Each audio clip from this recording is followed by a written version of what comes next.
Hi, it's your boy Boba. Welcome back to the channel. If you're new here and like what you see, please hit that like and sub button if you want to see more content coming your way. Well, the end of Halo Infinite's first season is nearly finished, so let's jump right into the changes coming with Season 2.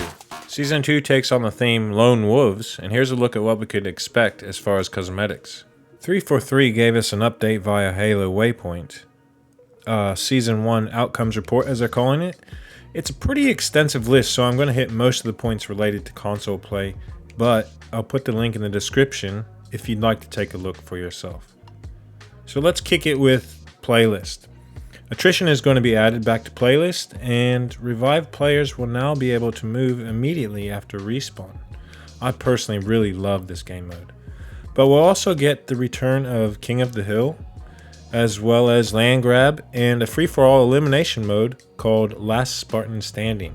Chivo hunters will be excited to know that we'll finally be able to unlock that medic achievement through Playlist and custom games. Here's a preview of what the new arena map Catalyst will look like. Also in Arena, changes are being made to the motion tracker, so the outer edges will now register detections in social Playlist. And here's a look at some concept art of the new map Breaker that's going to make its way to BTB, as well as Jeff Steitzer returning to call out player medals. Overkill. Yeah, I'll leave that to the pros. BTB starting lineups will now prioritize seeing your fire team as part of your squad. Changes to the asymmetrical weapon spawns, those are going to be balanced, so that's a good change.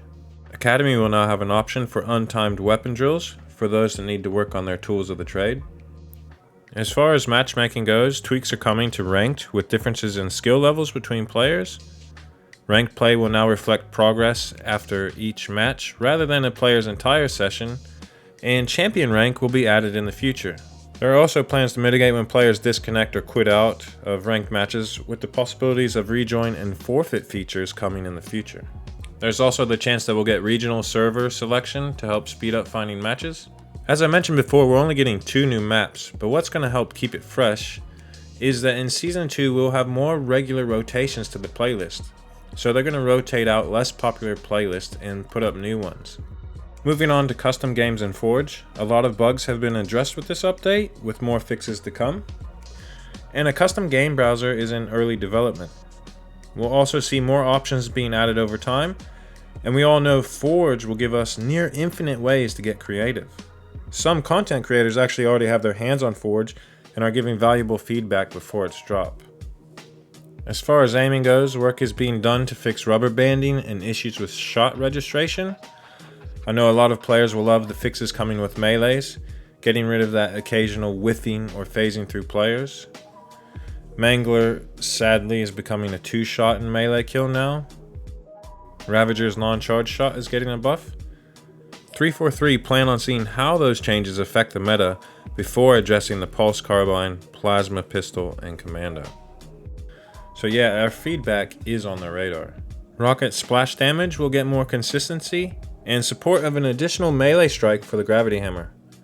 We'll also get modifiers for opacity and thickness of outlines on friends and foes. Some vehicles and equipment also get buffed. That goes for the drop wall and overshield getting a bit more health. Choppers get more splatter and gun damage. Banshees will get more agility and damage output. And Warthogs will be a bit more stable.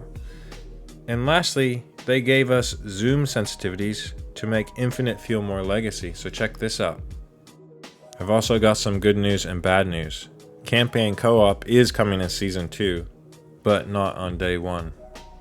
That pretty much wraps it up for the update. For those of you that might be thinking, is that it? 2 maps and some new game modes? Let's be real. It could be better, but plenty of content creators have put 343 on notice, and they've definitely got our feedback. So let's stop kicking the dead horse and let 343 sort their issues. I'm not excusing their blunders with this less than stellar launch of Halo Infinite, but there's a point where constructive criticism stops being just that. You're either in for the long haul with Halo, or you're not. You can't deny, end of the day, it's solid, fun gameplay. Anyways, what are your thoughts on Season 2? What game mode or feature are you looking forward to most?